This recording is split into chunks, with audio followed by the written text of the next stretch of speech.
सागर वाले जंगल में सब पक्षी बहुत खुशी खुशी रहते थे। लेकिन उसी जंगल में दो काले काले कौवे रहते थे। वो अमीर थे, लेकिन फिर भी हर समय उन्हें और ज्यादा पैसे कमाने का लालच रहता था। गौरी, अपने घर की मुरम्मत करवाने अब कोई पक्षी नहीं आता मेरे पास। सब पक्षियों ने मजबूत लकड़ियों से अपने घर बना लिए हैं। कालू कौवे का घर की मुरम्मत करने का बिजनेस था, लेकिन अब उसका बिजनेस अच्छा नहीं चल रहा था। इसलिए दोनों कौवे बहुत परेशान थे। कालू, तुम फिक्र मत करो, मैं जाकर देखती हूँ कि क्या करना है। ऐसे कहकर गोरी कौवी अपने घर से निकलती है। गोरी कौवी पूरे जंगल का एक चक्कर लगाती है। सब पक्षियों के घर मजबूत और सुंदर बने हुए थे। किसी पक्षी के घर को मुरम्मत की जरूरत नहीं थी। कैसे सबके घर चमक रहे हैं, कुछ तो करना पड़ेगा, वरना मेरे पति जी का काम कैसे चलेगा। तभी सामने से रानो चिड़िया आ रही थी। गोरी कौवी को पेड़ की शाख पर बैठा देखकर रानो चिड़िया गोरी कौवी के पास आती है। गोरी बहन, आप अकेली यहाँ बैठी क्या कर रही हैं? और कालू जी कहाँ है? चिड़िया, तेरी चोंच तोड़ दूंगी। मेरे कालू जी को कालू जी सिर्फ मैं ही कह सकती हूँ। रानो चिड़िया हंसने लग जाती है। जी जी गोरी बहन, ठीक है, मैं नहीं कहती आपके कालू जी को कालू जी। रानो चिड़िया हंसते हुए वहां से चली जाती है। सबसे बुरा हाल तो तेरे घर का करूंगी, छोटी चिड़िया। फिर गौरी कवि के दिमाग में बहुत बुरी योजना आती है और वह जल्दी से अपने घर की तरफ उड़ती है। घर पहुंचकर गौरी कवि कालू कौवे से कहती है, कालू जी, मेरे पास बहुत अच्छी योजना है जिससे तुम्हारा बिजनेस बहुत अच्छा चलेगा। जल्दी बताओ गौरी, क्या योजना है? हम रात के समय पक्षियों के घर जला देंगे, जिससे पक्षियों के घर टूट जाएंगे और बहुत सारा काम मिल जाएगा तुम्हें। दोनों कौवे हंसने लग जाते हैं। रात हो जाती है। आधी रात के अंधेरे में दोनों कौवे आग की मिसालें लेकर अपने घर से निकल जाते हैं और बारी बारी सब पक्षियों के घर में आग लगा देते हैं। पक्षियों के घर जलने लगते हैं। चील उस समय शिकार पर निकली हुई थी। वो सब देख लेती है कि गोरी कौवी और कालू कौवा पक्षियों के घर जला रहे हैं। कौवो, तुम दोनों तो मुझसे भी दो पंख आगे निकले। चील हंसते हुए वापस अपनी काली पहाड़ी की तरफ चली जाती है। ये अचानक इतनी गर्मी क्यों लग रही है? मम्मा मम्मा, आग! हमारे घर को आग लग गई है। सब पक्षी अपने घरों से बाहर निकलते हैं। जल्दी जल्दी बाल्टियां उठाकर नदी पर जाते हैं और पानी लाकर आग पर डालते हैं। कुछ देर बाद आग तो बुझ गई थी, लेकिन पक्षियों के घर जगह जगह से जल गए थे और टूट गए थे। सारे पक्षी बहुत दुखी थे। मैंने तो अभी 2 दिन पहले ही अपना घर मजबूत लकड़ियों से बनाया था, और मैंने तो जमा किया सारा पैसा मजबूत घर बनाने में लगाया था। अचानक आधी रात को आग कैसे लग गई? पक्षियों, इसके पीछे जरूर किसी की साजिश है। फिर अगली सुबह कालू कौवे की दुकान पर पक्षियों की भीड़ थी। पक्षियों की लंबी लाइन लगी हुई थी। अब तो कालू कौवे ने अपने दाम भी बढ़ा दिए थे। हाँ बुलबुल, बताओ घर के किस किस हिस्से की मुरम्मत करनी है? मेरी सारी खिड़की जल गई है और दरवाजे के पास वाली लकड़ी की दीवार भी। अच्छा, तो इस सब की मुरम्मत करने का मैं 500 रुपए लूंगा। कालू, कुछ तो लिहाज करो। मुश्किल समय में बजाय इसके कि तुम हमारे काम आओ, तुम इस सब का फायदा उठा रहे हो। मुरम्मत करवानी है तो बता, वरना लाइन से हट। अभी पीछे बहुत पक्षी खड़े हैं। फिर मैना आगे आती है और कालू को बताने लगती है, तोते भैया, ये कौवे हमारी मजबूरी का फायदा उठा रहे हैं। इतना महंगा घर मुरम्मत करवाने से अच्छा है हम अपना घर खुद मजबूत कर लें। हाँ रानो बहन, इस कालू ने कौन सा तीर मारने हैं जो हम नहीं मार सकते? तोता, रानो चिड़िया और कबूतर उस लाइन से हट जाते हैं और अपने घरों की तरफ उड़ते हैं। फिर वह सब सूखे पेड़ों की तलाश में लाल पहाड़ों की तरफ निकल जाते हैं। वहाँ बहुत सारे सूखे पेड़ थे। तोता और रानो चिड़िया लकड़ियाँ काटने लगते हैं और कबूतर उन लकड़ियों को गठरी में बांधने लगता है। वो बहुत सारी सूखी लकड़ियाँ इकट्ठी कर लेते हैं। फिर वह सब अपनी अपनी गठरी उठाकर जंगल की तरफ उड़ते हैं। कौवों को भी इस बात का पता चल जाता है कि तोता, चिड़िया और कबूतर अपने घर खुद बना रहे हैं। गौरी, ये चिड़िया बहुत चालाक है। अगर उन तीनों ने अपने घर खुद मुरम्मत कर लिए, फिर ऐसा ना हो बाकी पक्षी भी हमें ना कर दें। तुम बिल्कुल भी फिक्र मत करो कालू जी, अब तो मैं उस चिड़िया को सबक सिखा कर रहूंगी। हर बार उसकी तेज दिमागी काम नहीं आएगी। फिर गौरी और कालू कौवा अपने घर से पानी की बाल्टी उठाते हैं और रानो चिड़िया के घर की तरफ उड़ते हैं। कौवे रानो चिड़िया की सूखी लकड़ियों पर पानी डाल देते हैं। लकड़ियां गीली हो जाती हैं।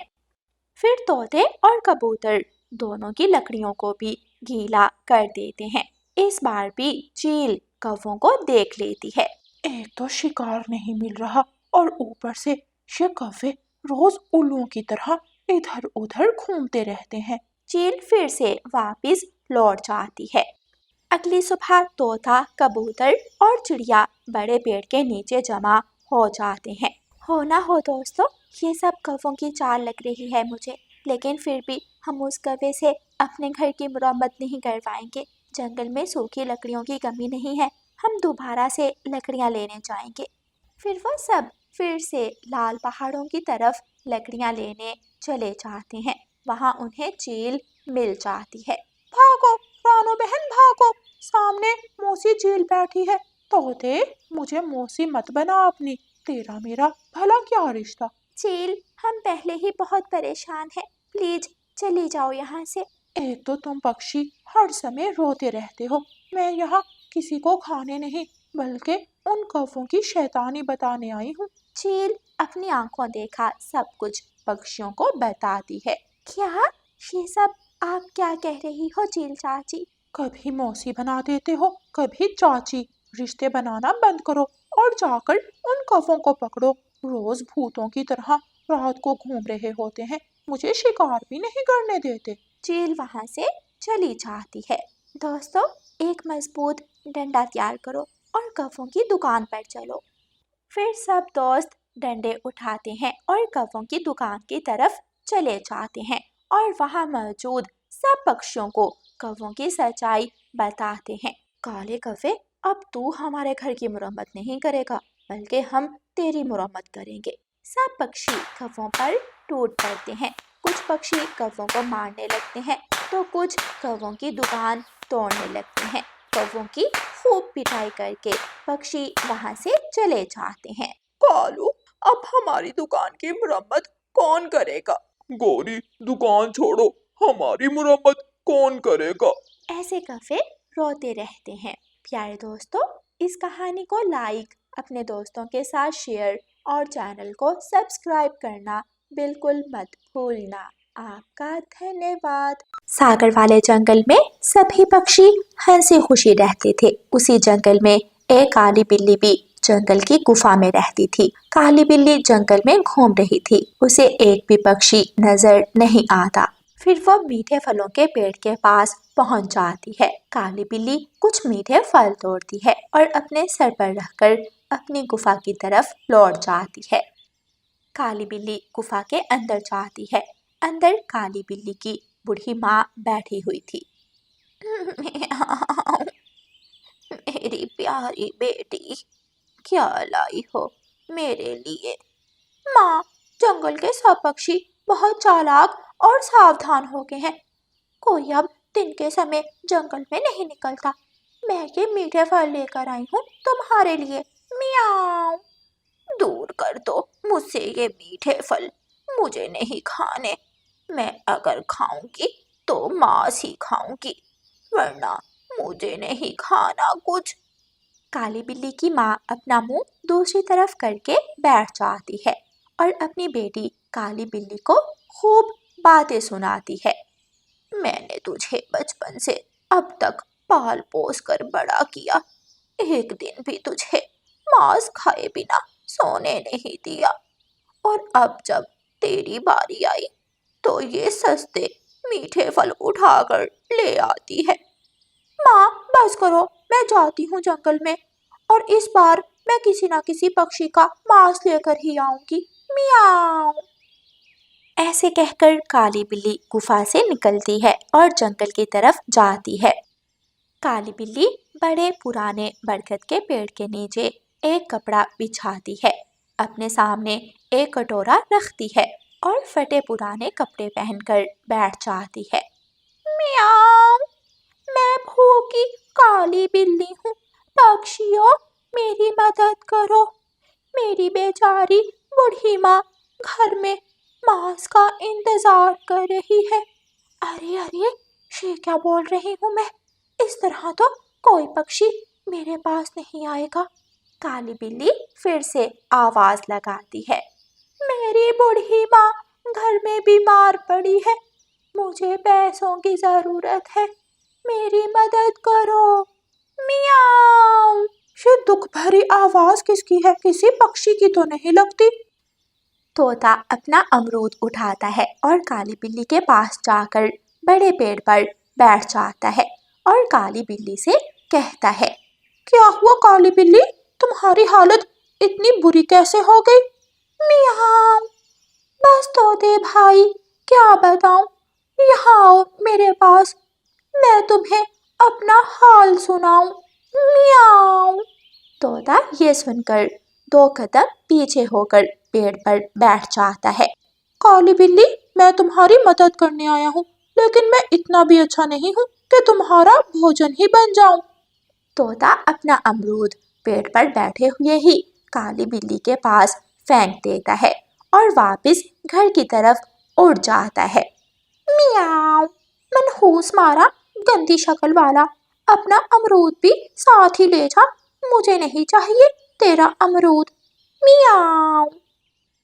कालू, ओए नखट्टू कालू, उठो और मुझे भोजन ला कर दो।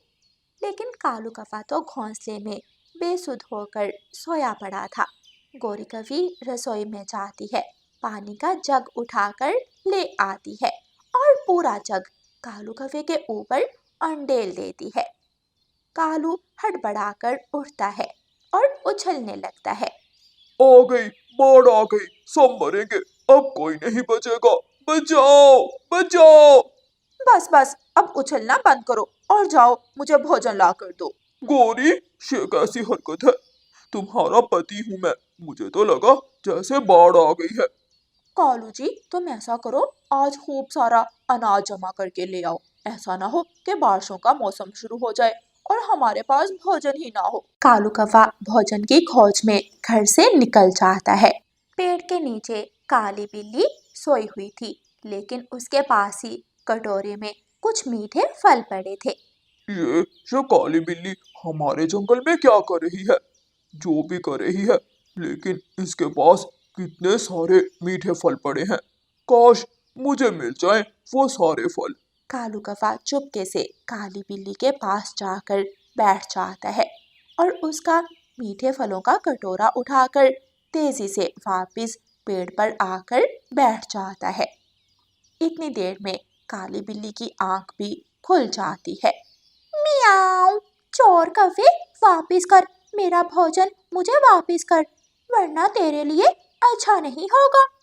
पकड़ सकती हो तो पकड़ लो मुझे। कालू कौवा मीठे फलों का कटोरा लेकर आगे आगे उड़ रहा था और काली बिल्ली उसके पीछे पीछे भाग रही थी। लेकिन थोड़ा आगे जाकर काली बिल्ली की सांस फूलने लगती है। उसने बहुत दिनों से कुछ नहीं खाया था, इसलिए वो थक हार कर वापिस आ जाती है। नहीं छोड़ूंगी, नहीं छोड़ूंगी उस काले कौवे को। मियाऊं। इतनी देर में वहां रानू चिड़िया आ जाती है। काली बिल्ली, तुम हमारे जंगल में क्या कर रही हो? जरूर तुम अपना शिकार खोजने आई हो। क्या मेरी हालत देखकर तुम्हें लग रहा है कि मैं शिकार कर सकती हूँ? मैं तो बहुत लाचार हो गई हूँ। मेरी माँ भी बहुत बीमार है। प्लीज मेरी मदद करो, मुझे कुछ पैसे दे दो। मियाऊं। वैसे तुम्हारी हालत देखकर मुझे भी बहुत तरस आ रहा है काली बिल्ली, मुझे तो लगा तुम शिकार खोजने आई हो। तो फिर आओ चिड़िया, मेरे पास आकर बैठ जाओ। मियाऊं। काली बिल्ली, मैं इतनी भी बेवकूफ़ नहीं हूँ। ये लो, ये एक सिक्का है मेरे पास, ये रख लो तुम। रानू चिड़िया पेड़ की शाख से ही वो सिक्का काली बिल्ली की तरफ फेंक देती है और वहां से उड़ जाती है। शाम हो जाती है। काली बिल्ली को सिर्फ कुछ मीठे फल ही मिले थे। कोई पक्षी भी उसके जाल में नहीं फंसा था। मियाऊ, मैं ये मीठे फल नहीं खाऊंगी। वो कालू कौवा कल फिर से मेरे मीठे फल लेने जरूर आएगा, लेकिन इस बार मुझसे बच नहीं पाएगा। मियाऊ। सुबह हो जाती है। गौरी, भोजन की चिंता तुम बिल्कुल मत करो, मैं ले आऊंगा भोजन। कालू कौवा घर से निकल जाता है, लेकिन आज काली बिल्ली सोई नहीं थी, बल्कि सिर्फ सोने का नाटक करती है। ये बिल्ली आज फिर सो रही है, मैं जल्दी से इसके फल उठाकर ले जाता हूँ और इसे पता भी नहीं चलेगा। ऐसे सोचकर कालू कौवा पेड़ के नीचे जाकर बैठ जाता है और फल उठाने के लिए अपने पंख आगे बढ़ाता है। लेकिन तभी काली बिल्ली उठ जाती है और कालू कौवे को पूंछ से पकड़ लेती है। मियाऊ। काले कौवे, अब तू कहाँ जाएगा? आज तो तू मेरा भोजन बनेगा। अब तुझे कोई नहीं बचा सकता मुझसे। मियाऊ। काली बिल्ली आगे बढ़ती है और कालू कौवे को मार देती है और फिर कालू कौवे को उठाकर अपनी गुफा में ले जाती है। ले आई मेरी बेटी, मेरे लिए मांस ले आई। मियाऊ। काली बिल्ली की माँ तो खुशी से उछलने लग जाती है। फिर दोनों माँ बेटी मिलकर कालू कौवे को खा लेती हैं। ऐसे कौवे को उसके लालच की सजा मिल जाती है। प्यारे दोस्तों, लालच का अंजाम तो बुरा ही होता है। और प्यारे दोस्तों, इस कहानी को लाइक, अपने दोस्तों के साथ शेयर और चैनल को सब्सक्राइब करना बिल्कुल मत भूलना। आपका धन्यवाद।